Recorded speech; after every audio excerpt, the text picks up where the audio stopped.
Okay, so seated mid-back rows, we're using the machine here. Okay, so we're gonna sit. Okay, so we're gonna keep this pad here. We wanna stay connected to the machine. We don't wanna get away from the machine. That's gonna ruin the exercise. So we're just staying here connected. We wanna keep a good upright posture. Okay, getting rounded over is not gonna do us any good. Gotta stay upright, okay? Okay, and we're keeping the shoulders down, so we're not shrugging the shoulders. That's also important. So shoulders are down, your body's posture is good, we're nice and straight, and then we're just pulling straight in and squeezing the shoulder blades together. That's the idea. Coming all the way back, but not letting yourself get rounded back forward. So you're just gonna stay straight, squeeze the shoulder blades together for 2 seconds, control down. When you get straight, just come right back. Breathe out on the squeeze. By the time you get to 15, it should be getting pretty hard, and if it's not, you should probably lift a little bit heavier. And then rest when you get tired.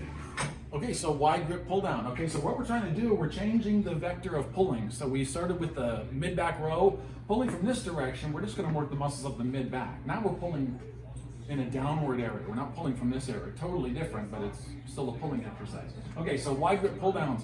Okay, not bicep oriented because the palms are gonna be facing forward, okay? So the bicep's gonna turn off when we turn the palms over, okay? We're gonna get wide. That's gonna help accentuate these lat muscles we have running down the back here.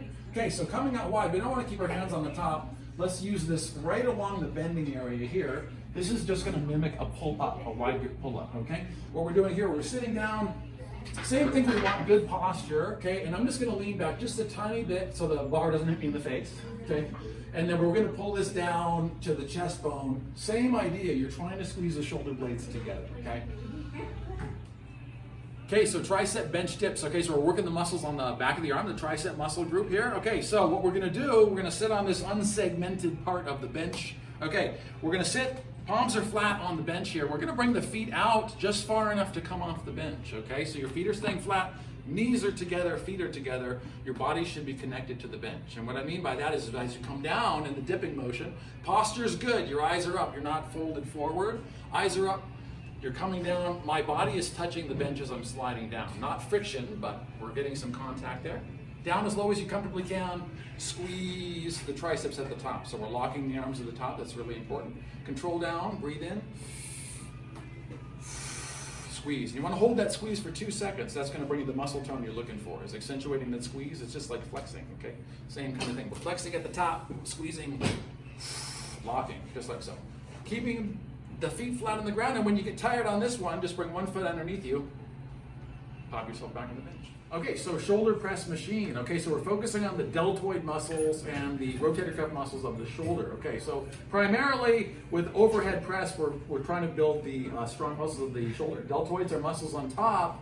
The rotator cuffs are muscles underneath. You commonly hear about those muscles getting injured, okay? So I want to describe the differences between these two handles first and how it relates to the rotator cuff, okay? So if you ever sit down on a bench or you ever sit down to put your hands over your head, your rotator cuff has to work a lot less if your hands are close to your body. So if your hands are here and you're moving something over your head, it's less stressful on your rotator cuff muscles, which are just the muscles responsible for these rotational movements and stabilizing your shoulder. When you're pushing overhead, your rotator cuff muscles have to do quite a bit more stabilizing when your arms are out. So if you go to get on a machine like this and you put your hands out here and it's a little bit painful to do, it might make more sense to bring your hands in and start there if it feels better. But it's kind of whatever's most comfortable, okay? So you're gonna push overhead depending on which handle feels better for you, okay? It's probably gonna be better overall to pick a wider grip. It's gonna work more muscles overall, okay? So what we're gonna do here, nice posture, we're gonna sit back against the chair here. We're just gonna push this over the head, pause for a moment, come down slow, breathing in, and then all I'm trying to do is touch the weight stack down so I hear a little click, and then come right back up, control down. Same idea with the repetitions. Try not to go more than 15. If you're getting more than 15 repetitions, it's just an indication you should probably lift a little more weight.